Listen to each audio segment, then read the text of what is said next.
So good afternoon, everyone. I'm Rob Atkinson, president of ITIF. I want to welcome you to this forum debate on whether the Chinese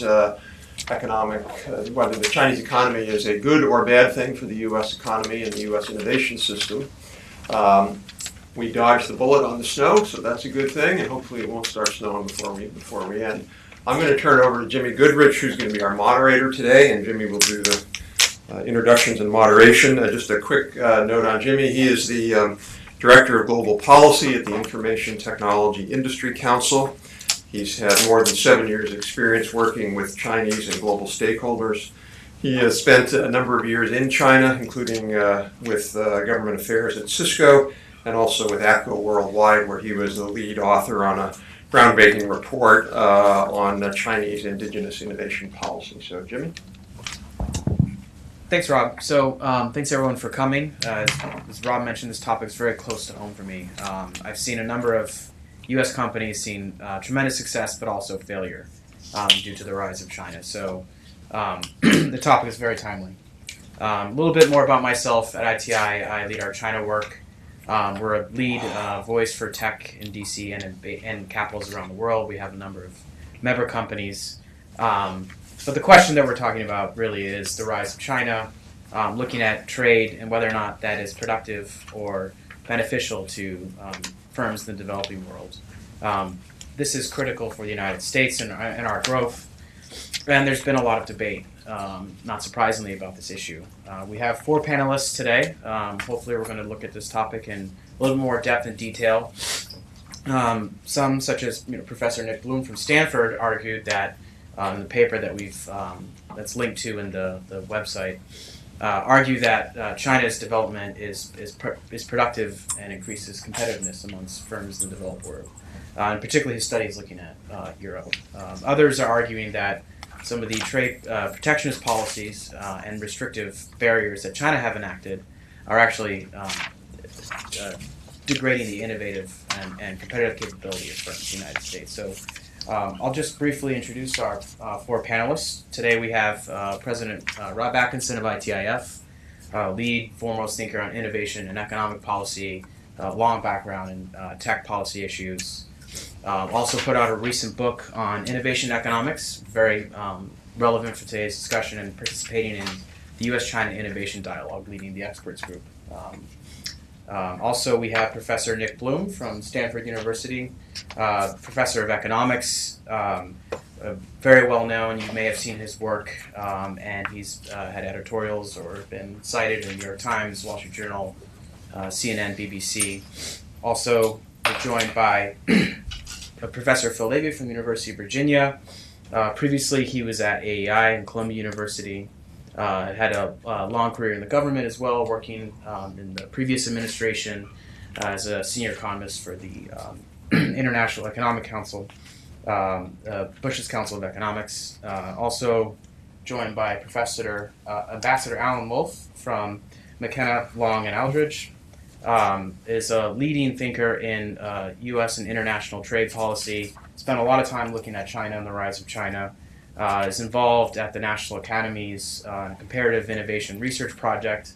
He's done a lot of work out there. Long career in U.S. government as well, working with USTR and across a number of administrations. So today's event is fairly straightforward. We'll have opening statements from each of our panelists, and then we'll allow the panelists to ask each other some questions, and then we'll go into Q&A with the audience. So without further ado, I'll go ahead and allow our panelists to give their opening remarks. So, Nick? Okay. Thanks, Jimmy. So I was, good evening. So I was going to structure my, thank you. I was going to, at this point, okay. I was going to structure my, if I shout loud enough. No, I'll try this one. I was going to structure my remarks around 2 themes. One is, I guess, the kind of narrow theme of has China impacted innovation in the West? And then stepping back more broadly, is Chinese trade and Chinese growth good for the US? Now, starting with innovation, if you look at the literature of innovation, the theory is very ambiguous. So on the one hand, you have people like Canaro who was the Stanford Nobel Prize winner, arguing that, look, competition and trade is good for innovation because it forces firms and managers to improve. It's kind of innovate or die. On the other hand, you have people like Schumpeter, who argues that, look, trade and competition are bad for innovation. So Schumpeter's argument is it's monopoly profits and rents that encourage new entrepreneurs and new innovations, and this is what drives growth. So the theory's a bit of a mix. My approach has been to look at the empirics. I'm an empirical economist, and I'll tell you what we find. So we've looked at around 10,000 firms across Europe and the US, covering about 30,000 plants and now 6 million patents, which covers over 80% of European manufacturing and a big chunk of US manufacturing, to try and investigate what the impact of Chinese innovation has been on Europe. And what we find is if you look in industries where trade has risen, where Chinese imports have gone up, we find large increases in patenting and R&D. So firms respond, they spend more on R&D, they take out more patents. Computerization goes up. So, they invest more in IT and more in things like ERP systems. And finally, productivity and management practices improve. These effects are very big. So we're looking at by 2007-8, China was accounting for about 20% of the increase in innovation in Europe and the US. And the question is, what's going on? Why is this happening? Well, the evidence can be best summarized by there's a famous case study by Richard Friedman from Harvard and Morris Kleiner from Minnesota on something called the Last American Shoe Factory. So they visited a factory that made shoes, and they used to make pretty low-tech basic shoes. I guess like the shoes that I or maybe many people here are wearing, certainly the academics amongst us are wearing pretty low-tech basic shoes. And the Chinese came in and they cut out their market, so they were producing at a much cheaper rate. What did this firm do? Well, they decided to make alternative higher tech products. So when Richard Friedman went around the factory, they discovered them making shoes that had metal hoops in the bottom of them, a whole series of 3 metal hoops, which people were used to climbing ladders. So they had construction workers, they put hoops in the bottom. As they were climbing out ladders, they were much safer. This was an order from some large construction firm. He also said another run they had was putting in chips and accelerometers into the heels of shoes so you could tell distance and how hard the impacts on people's legs are. And it was taken out by a firm that was worried about the safety of its workers and I guess ultimately lawsuits. So basically they're innovating, making new products. What did you see in the firm? Well, employment of engineers went up. They employed more guys to design stuff. Computers went up. They were taking out more patents. They also laid off some of the low-skilled workers. So, high tech went up, innovation went up, R&D went up, but the skill mix also changed. And I think this explains, the broad picture. So China's been driving a lot of innovation in the US and Europe. Now I want to step back and think about, the bigger picture. What about China, the impact of China on the US and the general welfare in overall? Well, here there's a kind of pluses and minuses. So on the plus side, I've talked about innovation. The obvious other big plus is cheap goods.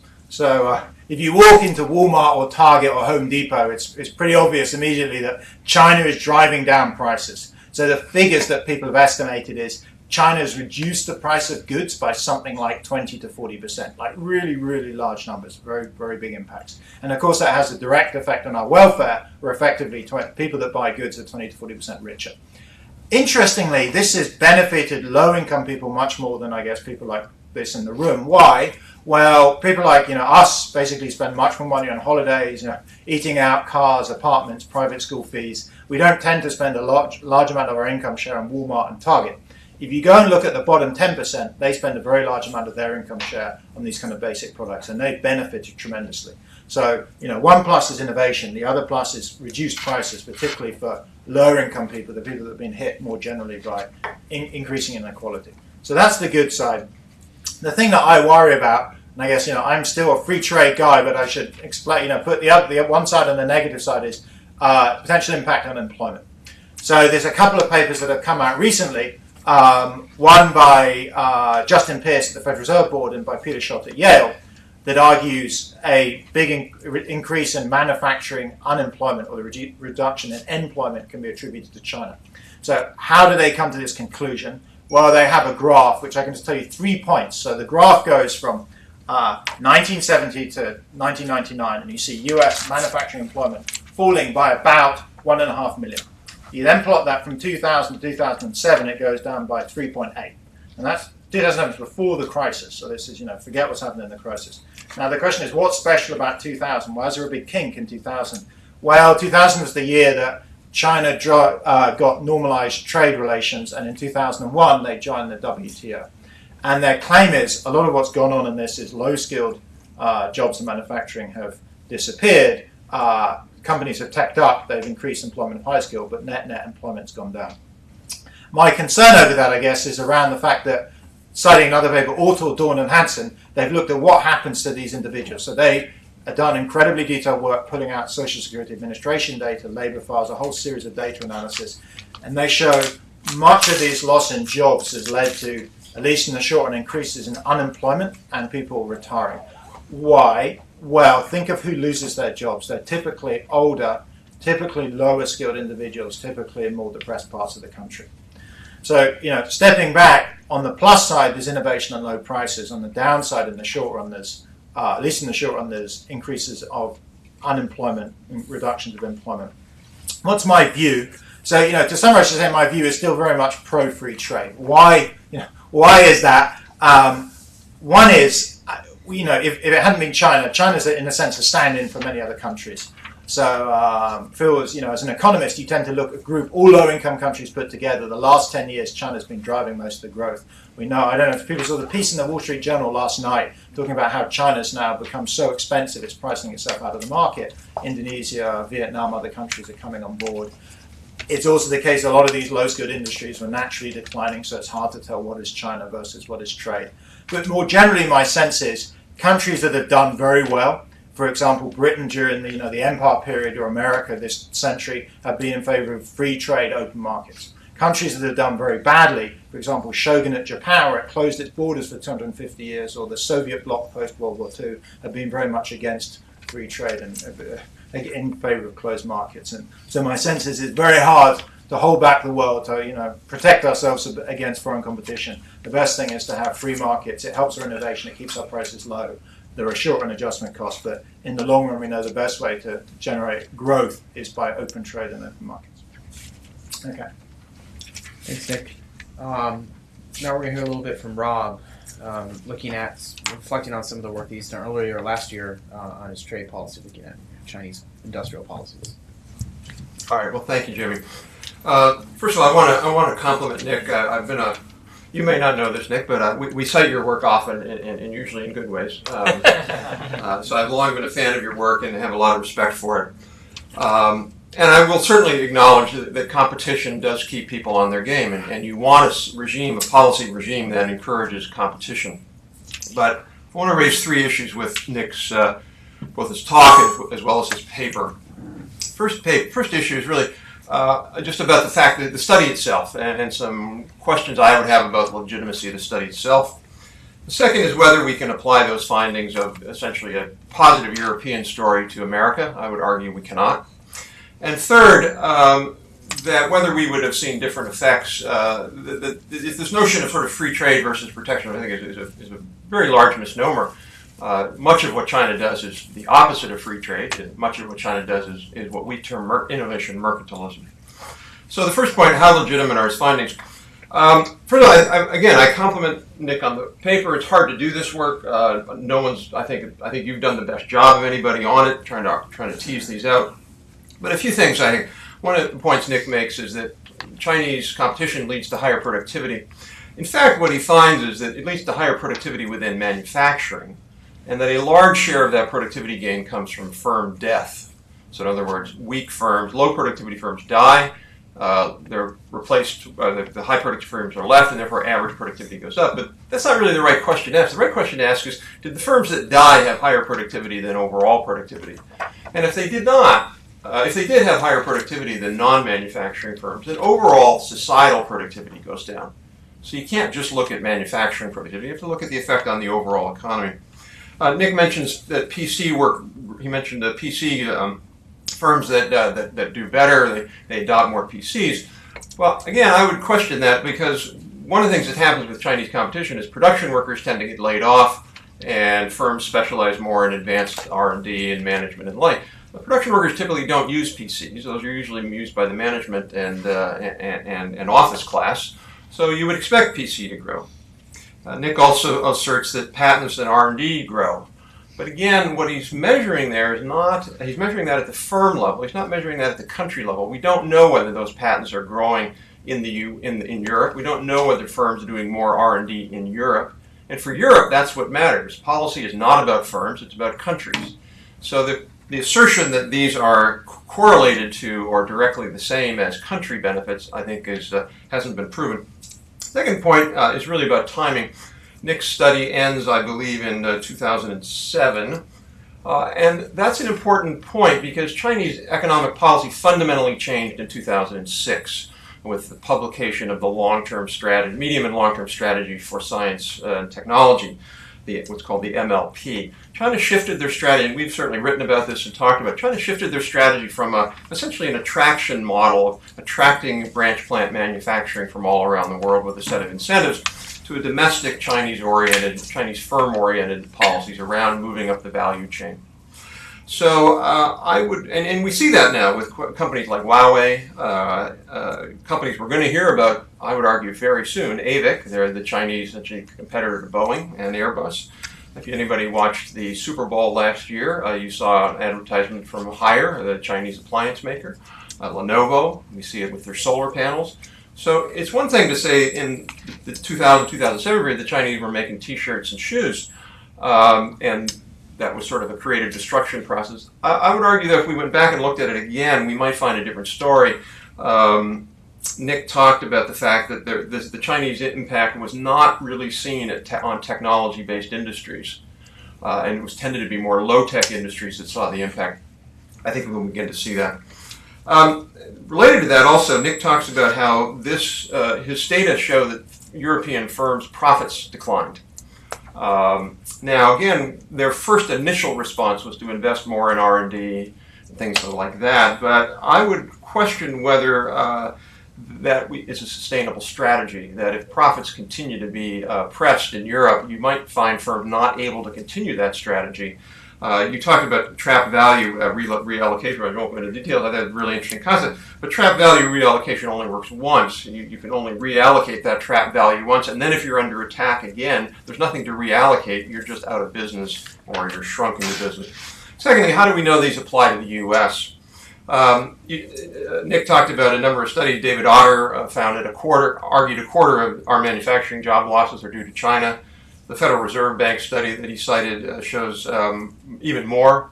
Our work shows that 65% of our manufacturing job losses are due to trade and significant share with China. So we know they've had a negative impact on jobs in the U.S., bigger than in China.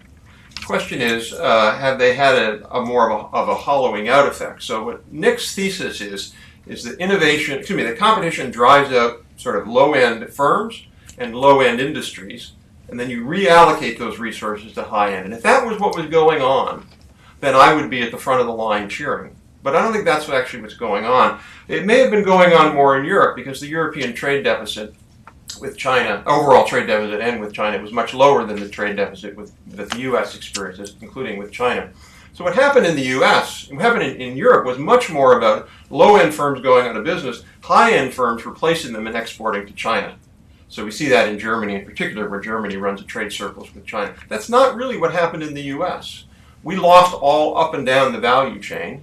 We have now a high-tech trade deficit of over $100 billion. So we didn't reallocate. We just basically shrank. And the last point is really about this notion of not all competition is the same. And Nick asserts I'm a pro-free trader. Again, I really don't think that's a very useful term anymore because it forces you into a sort of Miller Lite commercial of it tastes great or less filling. I actually think Miller Lite tastes terrible and it's probably more filling. But leaving that aside, I'm a free trader. But I also think that the fundamentals of free trade mean that foreign countries cannot discriminate. They cannot be mercantilist. For example, if we really think competition is good, if competition keeps us on our toes, why don't we encourage the Chinese to have even higher subsidy rates for their SOEs, the state-owned enterprise? Why don't we even have them even bigger subsidies to attract foreign direct investment? Why don't we encourage them to have an even lower value of the yuan? Why don't we encourage them to put even higher VAT taxes and even higher import tariffs? They already have very high import tariffs, but if we think that's good for competition, go for it. And really, if we believe that, why don't we suggest that we increase the U.S. corporate tax rate from 35 to 70%? It's already the highest in the world, but at 70, you'll really incent competition. These guys will have to compete. They will have to do R&D. Now, obviously, you see where I'm going with the absurdity of this, but the point is, I think that you talked about Schumpeter versus Arrow. I think the way we need to think about innovation is it's an inverted U. Too little competition leads to limited innovation, and too much competition leads to limited innovation. That's why you don't see a lot of competition in the dry cleaning industry, a lot of innovation in the dry cleaning industry. There's no profits in the dry cleaning. You can't accumulate any kind of surplus and then reinvest it. So I guess I would just close by saying, Nick, as an economist who supports free trade, I would imagine that you also don't support, you would oppose distorted markets through subsidies, distorted markets through predatory pricing, because economists have shown quite clearly and correctly that those diminish economic welfare. But somehow, as economists say, we shouldn't do that here, but if our competitor does it, it's okay, and it has no negative effects on our economy. But if we were to do it, it would have a negative effect on our economy. And I think in a global economy, we just can't separate those out. Those kind of distortionary policies in one economy have negative effects in our economy. So I'll just close by saying, look, more free trade is better, but it really fundamentally has to be free and market-oriented trade. Thank you. Thanks, Rob. Next, we're going to hear from Professor Phil Levy from UVA, saying his views, and I think afterwards we'll have plenty of opportunity for the panelists to address questions that come up in the discussion. So, Phil. Yes, thank you. And the fact that I leave criticisms maybe there we go. The fact that I leave criticisms of Nick's paper untouched are only because I'll let you sort of build up in anticipation as he knocks them all down one by one. In the meantime, there's a lot of that going around. What I thought I would do is take on a number of fallacies I had that sometimes confuse this debate. I had thought I would do 4, but I just had an inspiration for 5. So let me start with the one about all distortions are bad, and therefore we have to react. If I were Rob's personal financial advisor, I would not advise him to go around handing out money. It's probably not the way for him to maximize his welfare, say to just toss $100 bills at panelists, for example. On the other hand, were he to choose to do so, I'm not claiming it would maximize his welfare, but I wouldn't object. It is a distortion. It's not what one would sort of necessarily recommend, but on the other hand, it's not necessarily bad for me.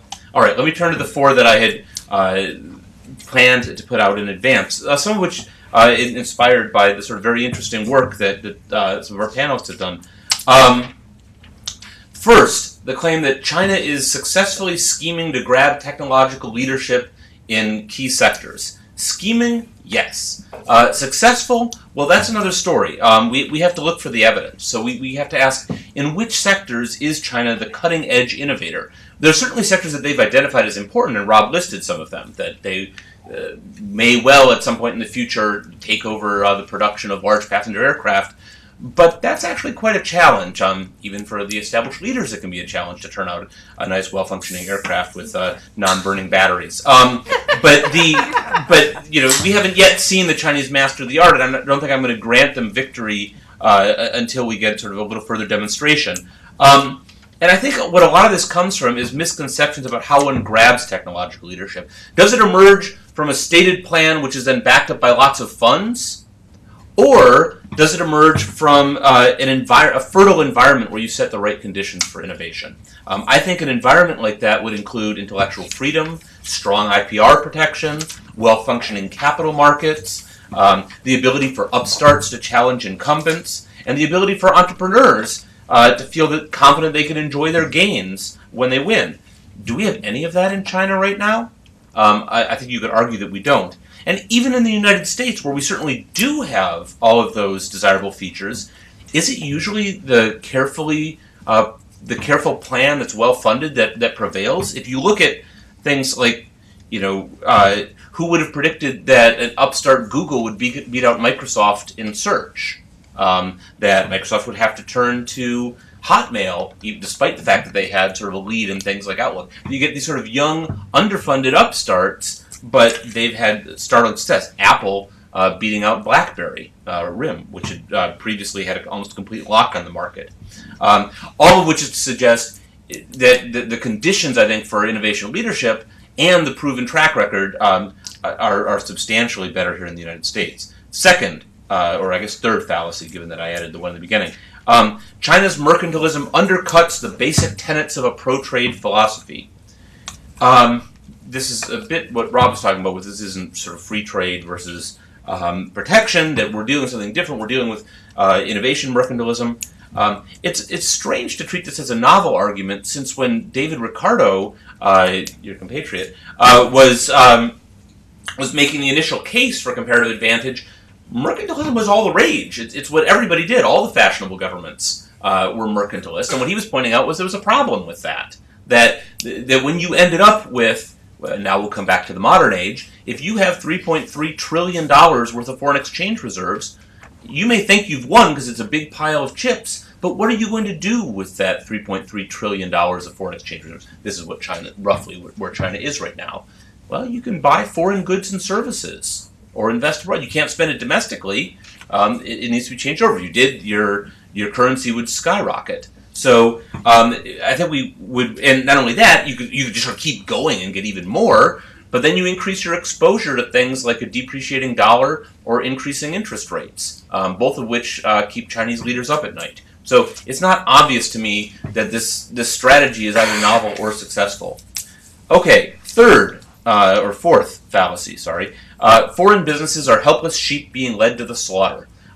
We hadn't really touched on that yet, but there is a very real thing. The Chinese do have their indigenous innovation policy trying to grab key sectors, and there has no doubt been a very serious effort on the part of the Chinese to get sort of key intellectual property crown jewels out of U.S. manufacturers. That's absolutely true. The question is, are those manufacturers going to just hand them over? Will they be sort of so bedazzled by the vast Chinese market that they will just sort of turn these over thoughtlessly?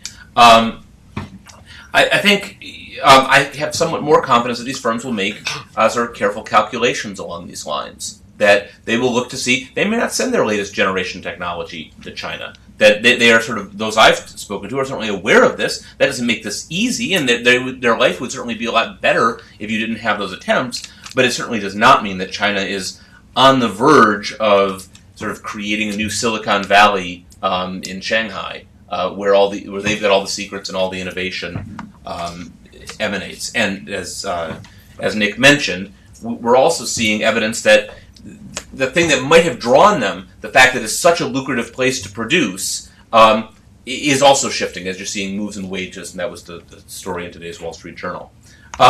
The last point that I'll raise, in a desperate effort to stick within my time, is that the fallacy is that in its misguided devotion to free markets, the U.S. government has sat idly by as China has duped us. America, awake, enforce! And that, if only we would sort of set aside these ideological predispositions, we would get out and actively do something about all this. Well, in fact, there's been no lack of eagerness whatsoever to erect protection against China. As of a year ago, the U.S. had 289 anti-dumping or countervailing duty orders in effect in total. 118 of those were against China, just over 40%. And what of intellectual property protection specifically? Well, I'm no lawyer, although we happen to have a very good one here on the panel, but my understanding is that Section 337 of the Trade Act is quite generous in this regard, that if you find that an imported product is being made with sort of illicit intellectual property, and you can show this, the U.S. will block imports of that product fairly completely. And this is not just a theoretical possibility. This is something that happens with a certain degree of regularity. I certainly saw it when I was in government. And so if we were to talk about a stronger stance, we say, what is the policy implication of this sort of new wariness? Well, to the extent that we've had any novelty in enforcement recently, it's come from counterproductive showpiece exercises like the Section 421 safeguard tariffs against Chinese tires, which were not even supported by U.S. industry. these give the appearance of getting tough on malfeasance, even though actually there wasn't even any malfeasance alleged in that case. The president stated this in the last State of the Union. So where does that leave us in terms of policy towards China? Hopefully with a somewhat calmer, clearer view, although I don't think I'm conveying calm that much. But I think there are some subtle economic questions about the interplay between foreign investment, low-cost production, and innovation. I think Nick's work addresses those, provides some very valuable answers. But I think, and if you look at the National Academy of Sciences work, there are some common ground here, I think, in terms of answers. Enhance the U.S. environment for doing this, for innovation. Focus on building skills in the U.S. workforce. Strengthen the global trading system where you can get accords to redress legitimate concerns. But I would sort of caution against some of the China paranoia that sometimes seeps in. Thanks, Phil. So our last panelist is going to provide some opening remarks is Ambassador Wolff. Ambassador? Thank you. First of all, thank you for inviting me. Great work comes out of this institution, and I appreciate what you do here. I don't know that there's complete disagreement across this panel, but there is some. One aspect is that foreign industrial policy does not have to be successful in being innovative to be harmful to the U.S. economy. Secondly, Chinese officials are very critical of their own shortcomings. So the fact that their IP protection is not perfection, and it isn't, and that their R&D is not leading to a great deal of innovation, they understand that. Third, I don't think this is really about protection as such. So that's not what is necessary. What's necessary are some of the things at the end of Phil's remarks, which the National Academy says pointed out. By the way, this Rising to the Challenge U.S. Innovation Policy for the Global Economy is available on the web, an ad for that. It's also, there's some copies in the back of the room. In the 1970s, the U.S. consumer electronics industry was largely wiped out by Japanese competition. Competing from a protected home market with government support, not clear that any manufacturer survived that onslaught. Did American companies get to stay in flat panel display? No. In 1842, the British decided to leave Kabul, Afghanistan, for good reason. 16,000 left. One made it out, according to the story, a doctor who stuffed a magazine in the saber wound in his skull to keep alive and made it into India. The likely innovation from that competition with the Afghan tribes was that the British stayed out of Afghanistan for about 160 years until they forgot about what happened and they went back in. U.S. companies, in a sense, became more innovative, largely by leaving the field when faced with Japanese competition in a number of sectors, exiting the business. And in the case of solar panels today, that's what's occurring with respect to competition with China. So the story is not entirely different. Not all foreign competition promotes innovation in any positive sense. Occasionally, the phoenix rises from the ashes. Apple is heralded as an example. And there are 700,000 applications or more. This is a figure that was from 2 or 3 months ago, so it probably understates it grossly. That provides some employment, presumably a lot of it in the United States. But it's proving very difficult to reduce unemployment in this country. Wage levels are dropping, while the cost of living actually does keep going up, Walmart notwithstanding. So not all as well in the United States, and a fair amount of that can be traced to trade. That doesn't mean we should close. It means that others have to open. We have to look at that. Innovation, by definition, is comprised of both invention and commercialization. That's a key point. And where the commercialization takes place matters. There's a feedback loop. There's something that you don't have that much invention necessarily. Also in the commercialization aspect. Both are a cause for concern. Can invention be maintained if commercialization cannot be? Trade and investment distortions affect both where commercialization takes place and ultimately, I think, where invention takes place. So I see our task in this country is largely to focus on our own policies and not allow the U.S. economy to become the residual of other countries' industrial policy choices. That may not be true in all areas, but in traded goods and not yet traded services, there's a danger that we become the residual of other countries' policies, industrial policies. The composition of the U.S. economy matters.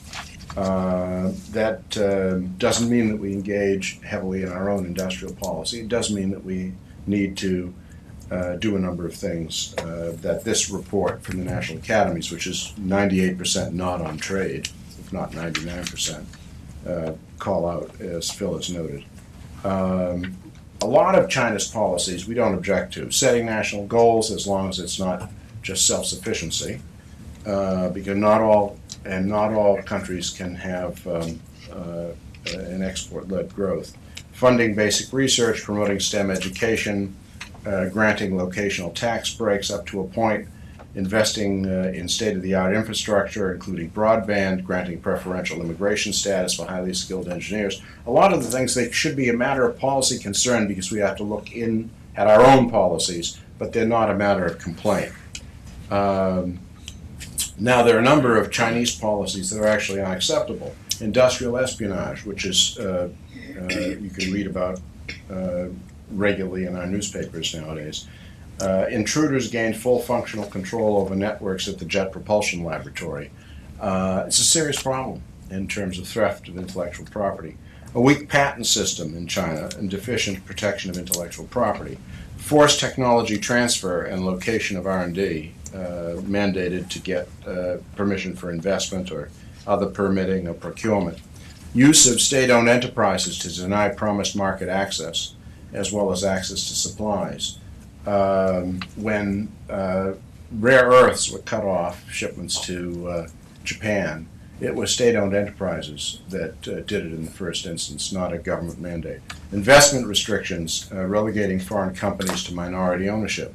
Local content requirements, denial of access, as I mentioned, to raw materials, use of discriminatory national standards, subsidies that distort international trade and create vast overcapacity. The notion that the impact of these policies on our economy or on any non-Chinese company creates a net benefit for the nation or the company, I think, is not a supportable proposition. And I've got 9 seconds I yield back to our moderator. Thanks, Ambassador Wolff. Right now, we'll open it up and allow our panelists to first ask each other some questions, and then we'll turn to our audience. So first, I'll see if Phil has any questions or comments on the remarks that Alan just gave. I do, actually. Oops, let me make sure I get this back on in a way that doesn't screech at me. Okay. Yes, well, I as always, Ambassador Wolff's comments are sort of thoughtful and informed by sort of great experience. And I find myself in agreement with quite a few. You made the comment that you're not arguing for protection. That the important thing is not to close our markets, but to get others to open their markets to us.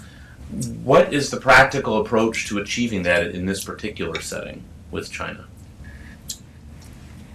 Yeah, one would hope that preaching the one true path that our economists do, two on the left side of this, I guess you're on the right side viewed from the audience, which is probably correct.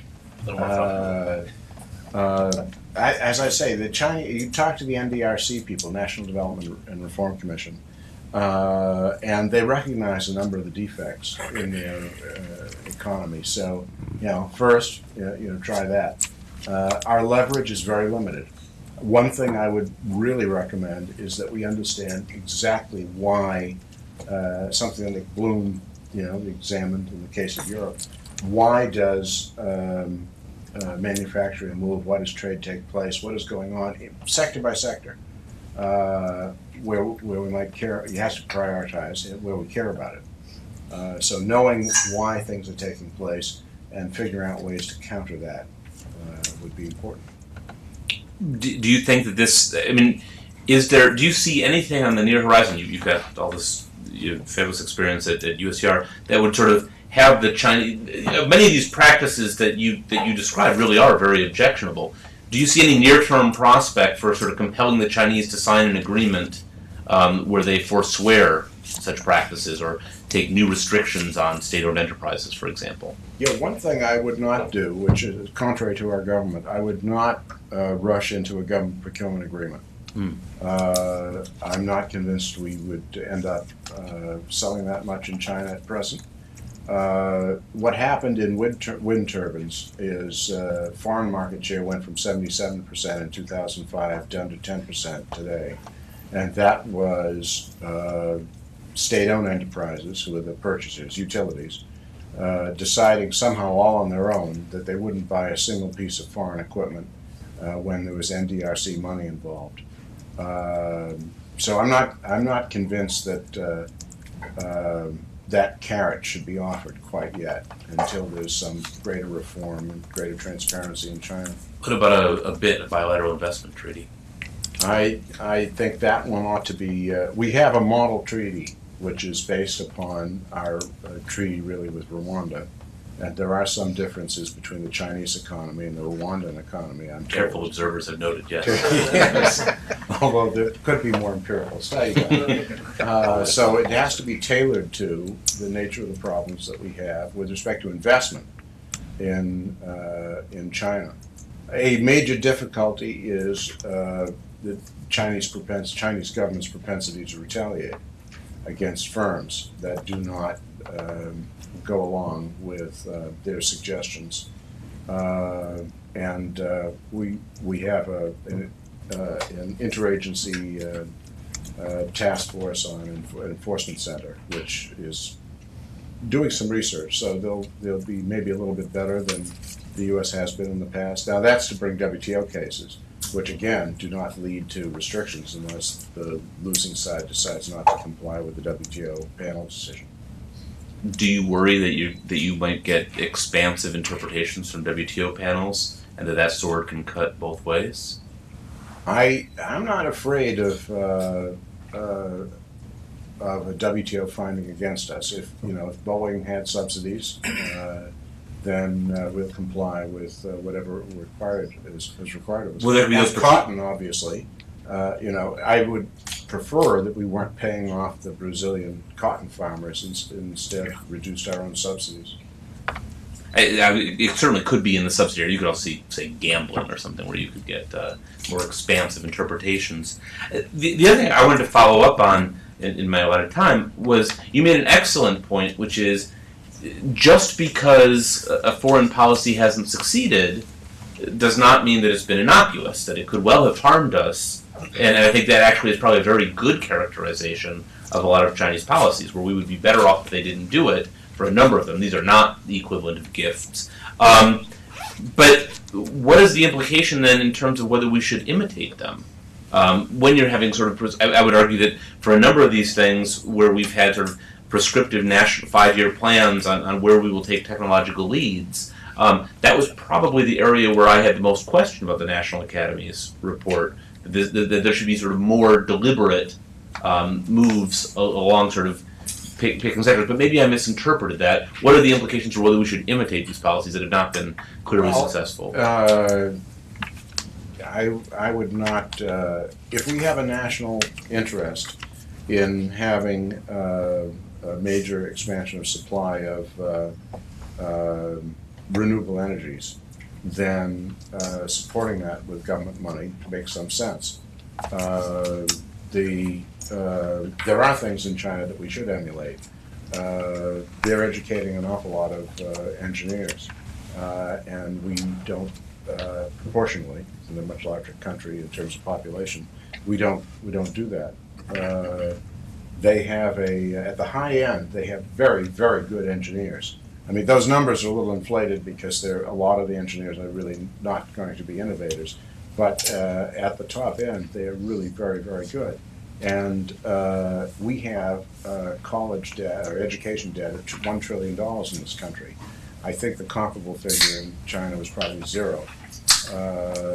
That's a problem. So there are things in China to emulate. In this country, 1/3 of our R&D is federal, and that's going to decline. And of that 1/3, 1/2 is DoD, and 90% of that is weaponry, which doesn't have commercial applications. So basic research in this country is bound to decline. And one of the things I would say in response to sort of Nick, competition from abroad, if revenues shrink, R&D dollars are going to shrink as a gross number. That's what happens with foreign competition. Thank you. Thanks, Al. Thanks, Phil. I'm wondering if Rob, you have any thoughts at all you'd like to expand upon and maybe continue your, I don't know if you call it badgering, but your questioning of Professor Bloom. Thanks. Well, one question, Nick, I would have would be, when you look at Europe now, you really see, in a sense, 2 Europes. You see a somewhat successful North, Germany, Austria, the Scandinavians, and a pretty weak South. And I wonder whether these dynamics from China have just played out differently in Europe. That the Nordics and the Germanics were able to really transition and lose low skill, shift to high skill. That's at least the story we hear from German officials, Austrian officials, and the companies. Whereas the story here in Italy, in Spain, even France, was much more about they couldn't transition. And I'm wondering, has your research been able to disentangle any of that? First of all, I say thanks very much for the discussion. It was a fantastic discussion, and much as it might seem otherwise, I actually agree with large parts of it. Before replying, I was about to say, the group of us were discussing earlier, China has kind of impacted everything, and a couple of weeks back, had somebody came into Stanford to say their company wants to give myself and another professor potentially $5 million for funding research in Stanford from China. We're very excited about this, and said that there's 3 things they'd like us to do, and they started going through the things, and these sounded very easy, very agreeable, we're very happy. Then it got to number 3. And number 3 was the CEO's son is applying to Stanford. I don't see this going much further. Is that free trade or protection? I say I was tempted. I mentioned I'm on the admissions kind of overall panel, which I didn't tell them. I mean, God knows what would have happened if they knew that. Would have increased. They would have turned up with the 5 million. I think. So in terms of Europe. So it's a step back. I agree with a lot of the points you made, and I don't want to come across as rampantly pro-free trade, pro-China. My view is there's a balance of effects. Net, I think they're good. In terms of how this plays into Europe, I see Europe has a slightly different problem, which is, it's some extent related to China, but the primary issue is Southern Europe is heavily regulated, and it's heavily, it's taxed. They spend too much money. They're too regulated. They should never have joined the euro because German productivity growth is going up by 2% a year. Therefore, German wages should be going up by 2% a year faster than Southern wages. In fact, the reverse has happened. So the Greeks and the Spanish and the Italians, by giving themselves generous pay increases for the last 5 or 10 years, have priced themselves out of the market. And it's pretty clear they either need to have huge reforms in order to get back on the productivity growth or pull out of the euro. And I'm pretty pessimistic that big reforms will happen because there isn't political will. You're right, they've been hit by China at the same time as make life even harder. In terms of how much is relevant for the US and Europe, I was actually at the World Bank earlier, Phil and I were at the World Bank earlier today talking about this, and the World Bank's very concerned about China for developing countries. I think the US comes out in some ways best of China and LDC trade because it's the most advanced, so it has the best ability to move up the quality ladder. The best response to China is to stop making cheap goods that they're making and move up the quality ladder. Southern Europe's more trouble because it's struggling to do that. If you want to see where places have been hit badly, go to Sub-Saharan Africa. So Sub-Saharan Africa used to have a big export region whereby they'd make goods outside of tariff zones. When China joined the WTO, their output fell by 50% because they were directly competed with. So Europe has its issues. It's probably been made a bit worse, but I think it's a somewhat separate track. I mean, it does remind me that I'm strongly against regulation, strongly in favour of free trade for reasons as we see in Southern Europe now. You're right, free trade is very nuanced and it's probably a bad word to use, but Southern Europe suffered horribly from the fact that, everyone's retiring at 50 and, there's licensed Raj, Southern Europe equivalent. Yeah, I guess I would agree with all of that. I guess my other question, Nick, would be, in your model or your thinking or your research, do you try to distinguish between sort of what I think Alan and I would call good competition or fair competition and bad competition or unfair competition?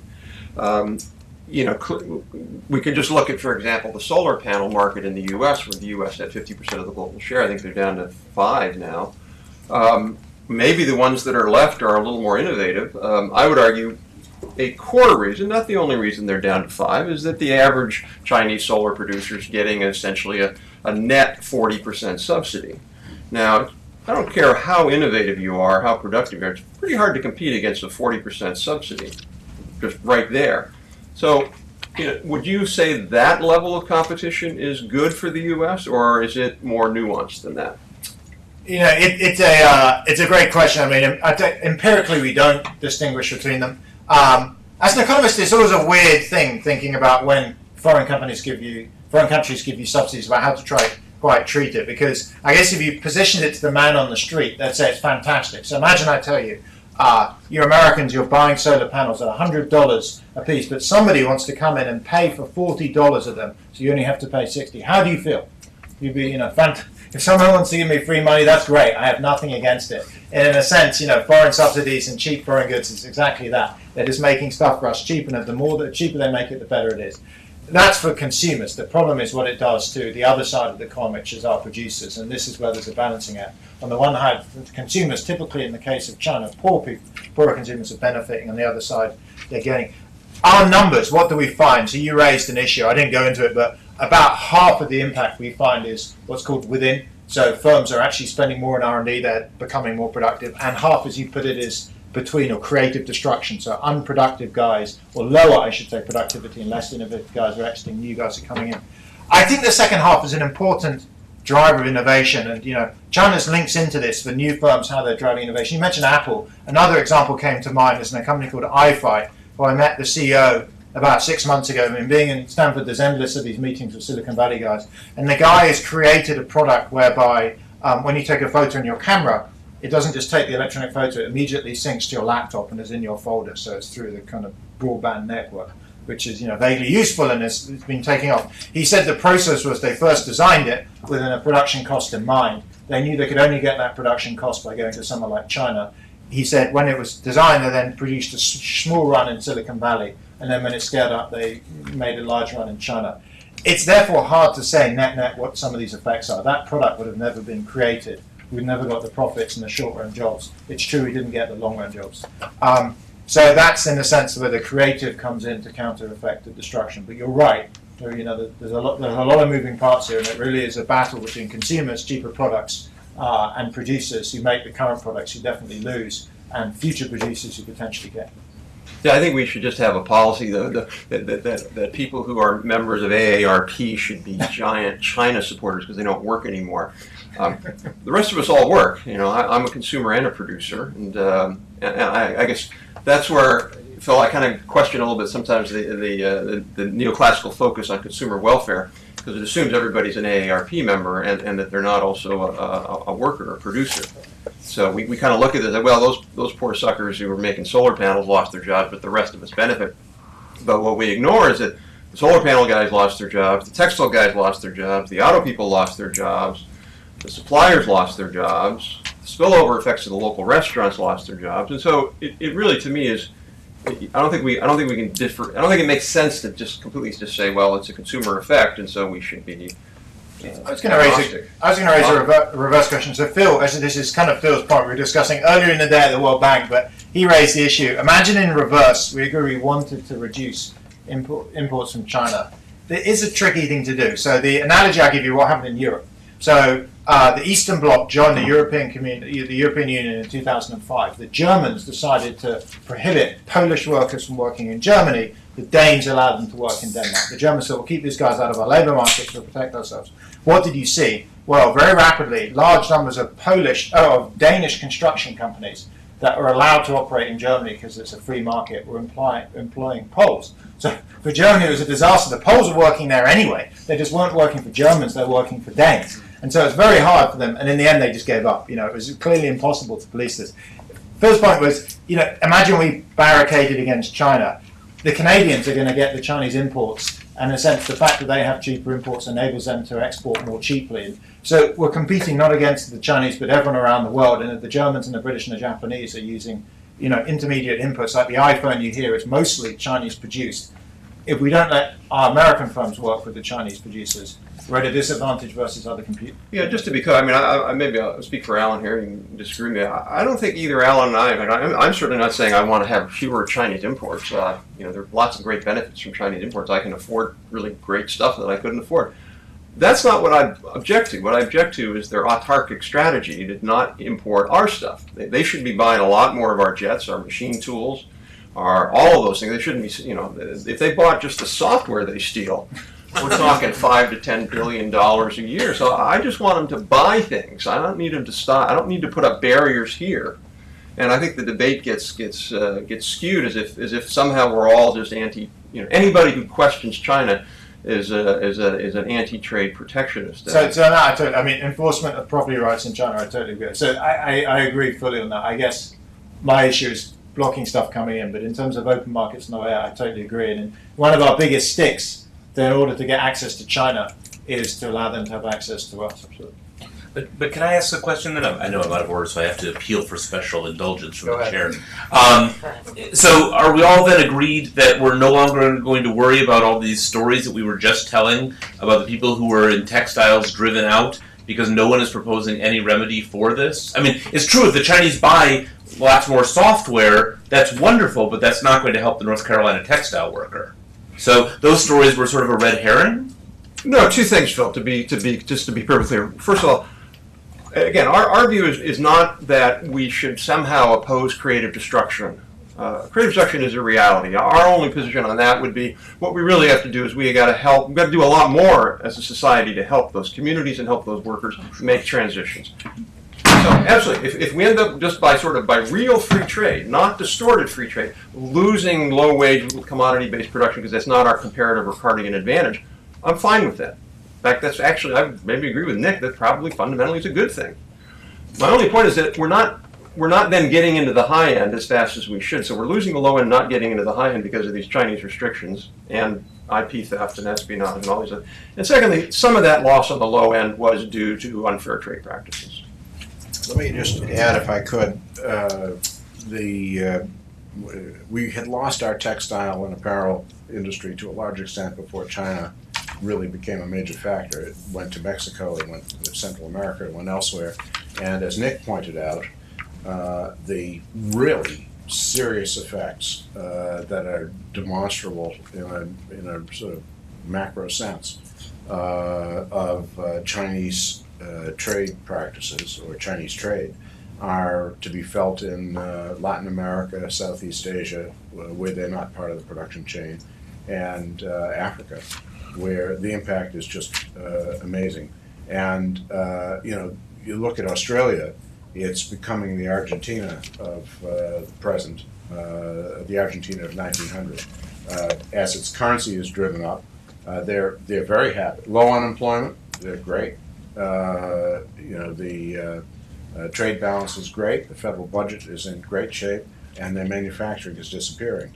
There's a recession in the southeast part of Australia because of the effects of just selling raw materials. So the new colonial power, in a really major economic sense, is China. They've replaced us and Europe.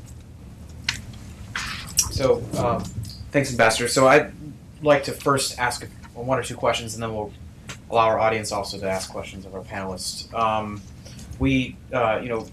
Nick, your data is going up to 2007, and Rob, you've spoken about the 2006 turning point.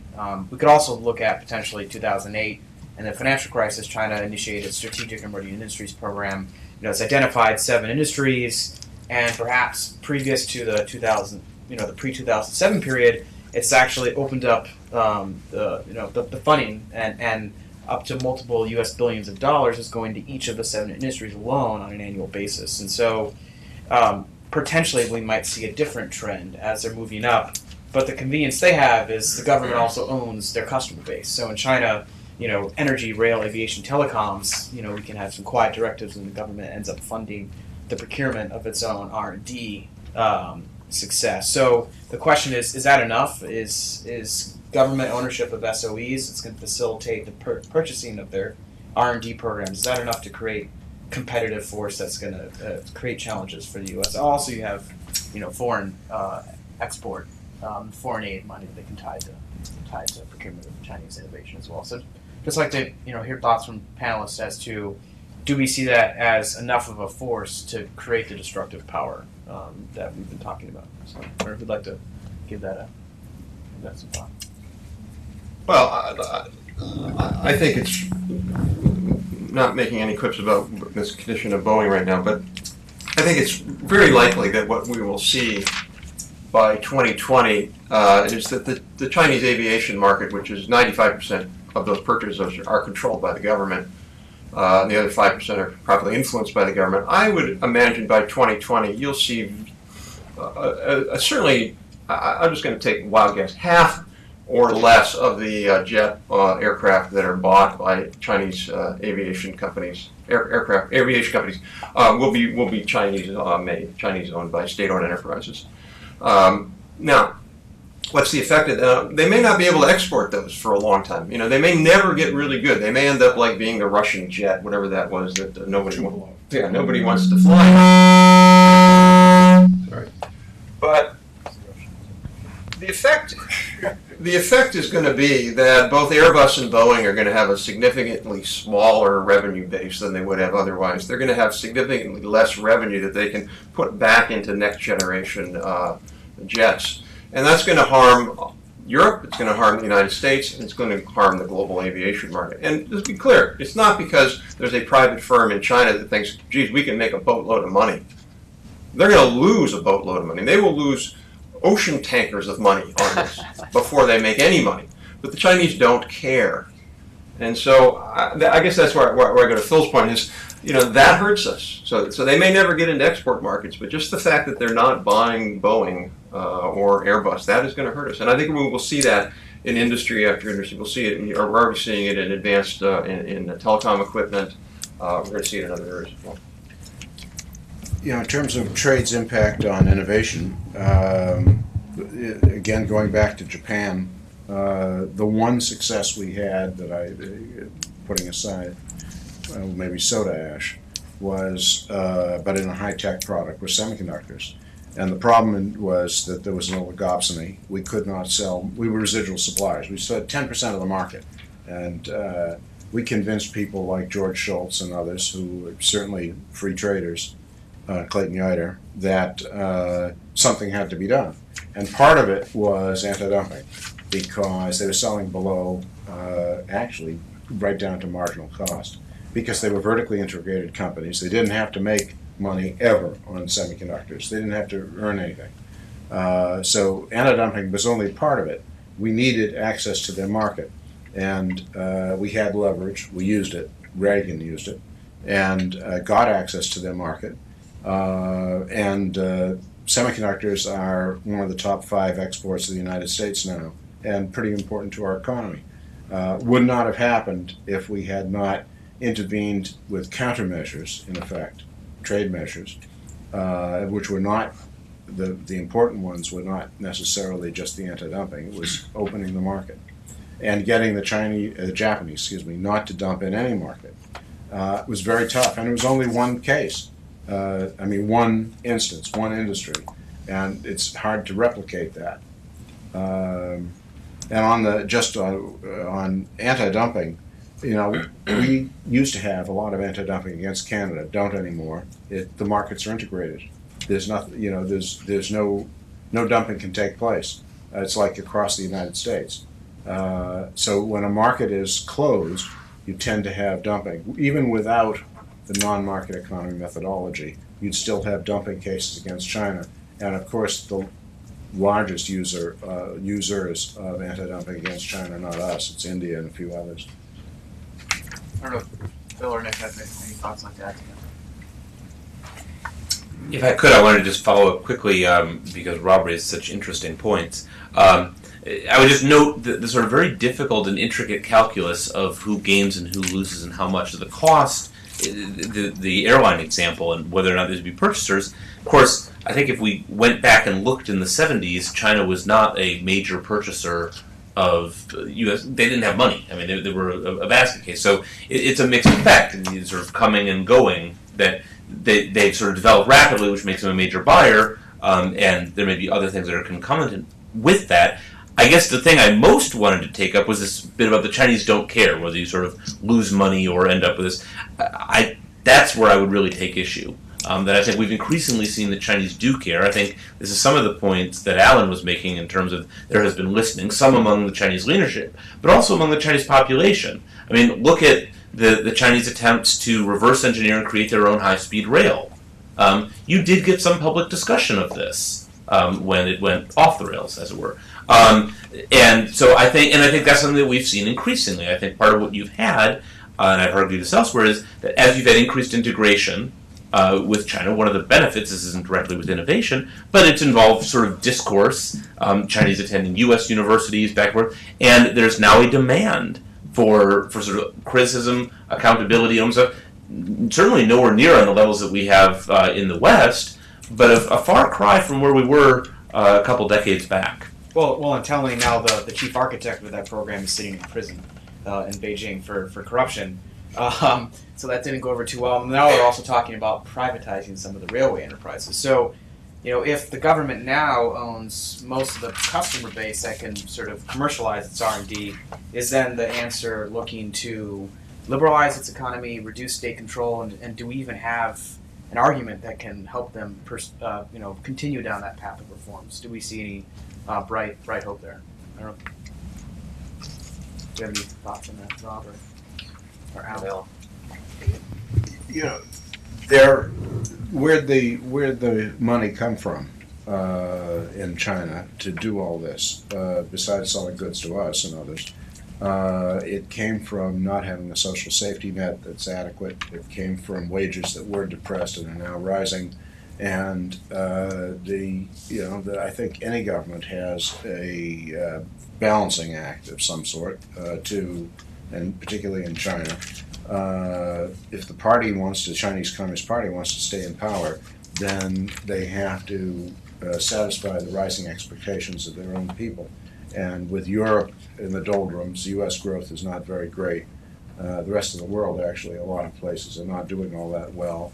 The domestic consumption has to go up. And that could lead to some reforms.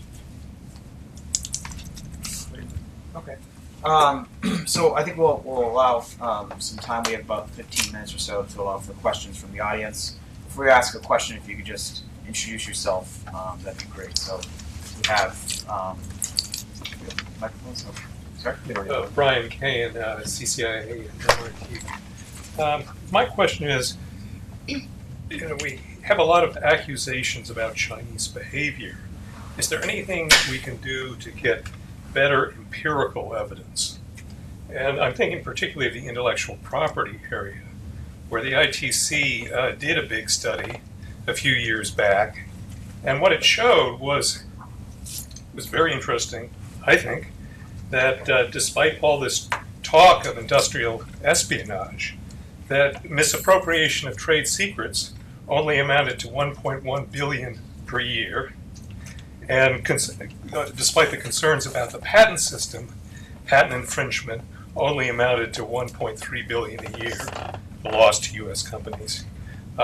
Copyright, of course, off the charts, 23.7 billion, and trademark infringement associated with counterfeiting is 6.1 billion. So great disparities in the problems with intellectual property demonstrated empirically. But I think that also shows the need to get empirically at this whole range of problems in much better ways than we've been able to do it so far. Yeah, the ITC came up with a figure of 48.2 billion total. And I don't argue with the subcategories you name, but that they were looking at only one slice: sales, royalties, license fees due to IPR infringement in China. Cybersecurity is hard to. This study is not didn't look at that to that. So, what is the effect of loss of IP through theft as opposed to infringement? Well, that's what the trade secret slice would be. Misappropriation of trade secret. Well, I don't think that there's good data. I don't think the ITC has good data on it yet. I think it's ramped up exponentially. You know, what are the losses ultimately? If what the Chinese were trying to penetrate in recent times has been aviation information. That was the Jet Propulsion Laboratory incursion. If Boeing faces earlier competition, for example, it's not just a closed market within China. They are successful. They use our technology. That's 10 years out. So how do you that's going to be tens of billions of dollars if that takes place. The only way to study this stuff, I think, they do surveys, the ITC, send out a questionnaire, do surveys, have people come testify, talk to people. You have to take a particular industry and dig pretty deeply to understand what exactly is taking place. And that is not something the ITC is very well equipped to do in terms of actions that take place outside the United States. What's the impact of loss of the wind market? It's not an IP issue. But it's forced technology transfer. It is an IP issue, Alan, Yeah. with American Superconductor. You know that case? Oh, this is American Superconductor is an American-owned firm, a spin-off of MIT Technology. They created the world-leading wind control systems, both software and I believe some hardware. And their largest customer was Sinovel, the state-owned enterprise making wind turbines, and they found out, lo and behold, that Sinovel had stolen their technology without permission and cut off the American Superconductor contract, so they're not selling them anymore. And that was a massive. Sinovel is the largest wind turbine producer in the world. So that's a pretty big number, and I don't think that number was in the ITC study because it just came to light about 1.5 to 2 years ago. I was just going to comment. I worked a little bit with the ITC on that study, on certain parts of it. I agree with what Alan said on this, and I would note, you're right that it'd be nice to have more data, but it's an intricate issue, and it's a hard thing, because some of what you want to collect on is sort of non-observables. So, and they have to just simply ask a company for an estimate, which is, in a way, sort of an accusation. Just to give an example, suppose I'm a producer of DVDs, right? And I see that there's 1 million copies of my DVDs floating around on the street corners, selling for a pittance. And I say, if they paid $10 for every one of those DVDs instead of $1, look how big my loss would be. But we could have downward sloping demand curves. It could be that at $10 a DVD, if property rights were perfectly enforced, you wouldn't have so many sales. So I think this sort of supports Alan's point, which is that you need to do a much more in-depth look to get a sort of an appropriate estimate there, and then figuring out what Chinese demand curves are across all of these industries is no trivial task. And also on the cyber front, the liabilities involved in reporting some of those incidents that some shareholders might not even know about yet are tremendous, and so the legal protections around sharing that information have yet to be improved. So, other questions? Sir? Yeah, Sam from SAP. A lot of companies, high-tech companies like IBM, Microsoft, SAP, Siemens, they are opening R&D centers in China. So they are outsourcing their research, innovation, development by doing venture agreements with one of the Chinese firms. So they are they are hiring Chinese employees. And isn't this kind of giving away intellectual property voluntarily rather than Chinese stealing the intellectual property? So it's kind of they are forced to do this to be able to do business in China, to be able to penetrate into that market. they have to kind of give away their intellectual property. Yeah, induced in one way or another is not a very pretty picture. Westinghouse on nuclear gave a great deal of on the come to the Chinese to hope to get into the market for nuclear in China. So, you know, it's I don't know there was any force applied, and I don't know that Westinghouse had any sales. I think the major form of tech transfer ultimately is movement of people among firms. If China actually protected IP, the latest R&D might be being done in China, which it generally isn't. I think companies are careful about what they do in China, many companies anyway. And there's a feeling that Airbus has gone a lot farther than Boeing would say. They haven't put their latest stuff over there, and they think that Airbus has, and probably Airbus thinks the reverse. But the genius of Silicon Valley in some ways is being able to switch jobs without changing your parking space. And when China gets to that point where they have real intellectual property protection, they'll probably get much better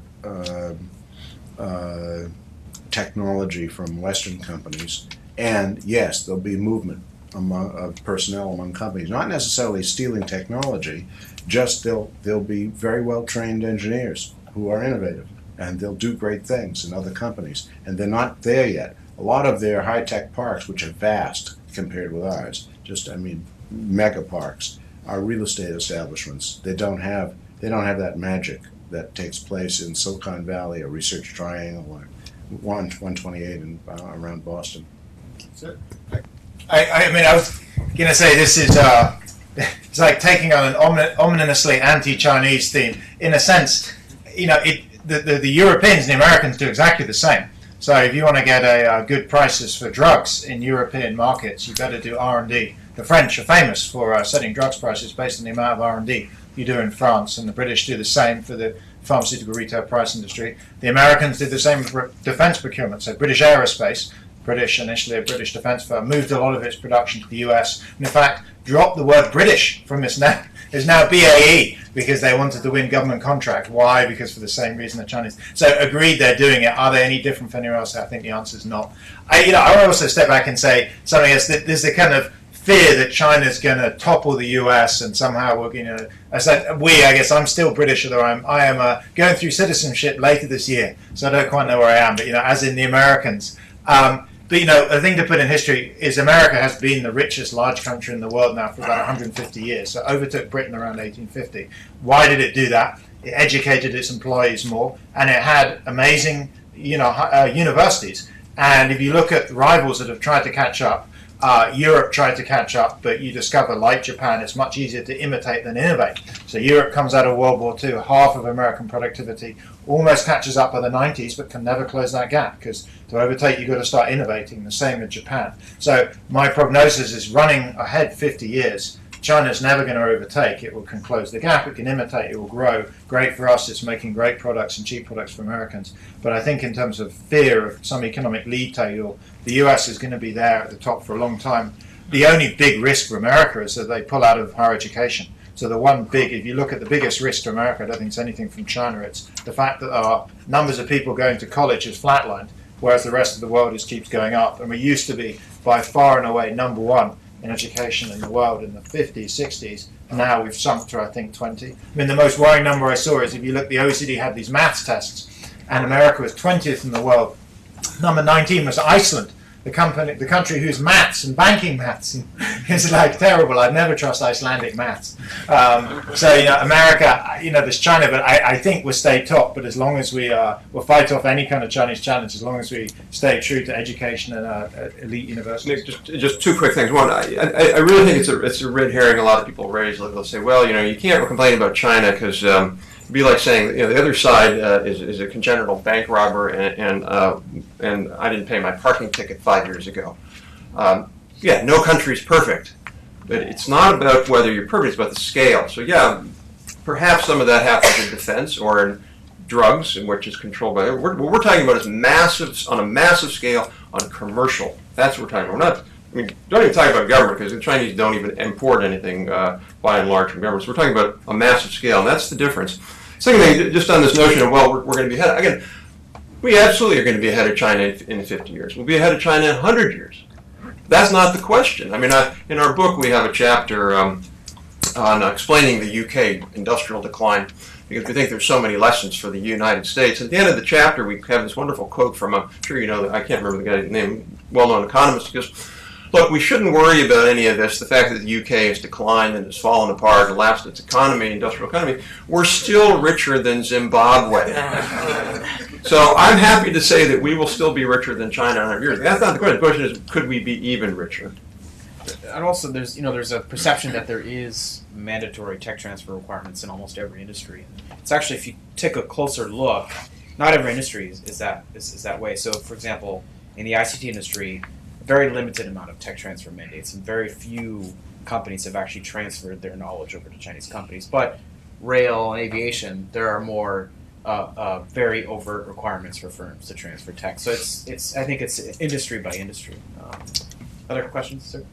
Just a question: if you could compare and contrast the Chinese industrial strategy on solar versus wind, in terms of a global strategy, and if in a sense they don't get double subsidies, because if the government can somehow guarantee cheap enough capital long term so they can take the initial losses at a time where both Europe and the developed countries, the U.S., are really getting into incentives to purchase. They're getting the double subsidy when they purchase, because they're getting subsidies which unfortunately probably didn't go to as many U.S. manufacturers as they might have, but went to the consumers. So, I mean, I would agree 100% with that. For those of you who are interested, there's a report on the ITIF website called something like Green Mercantilism is in the title. I don't know.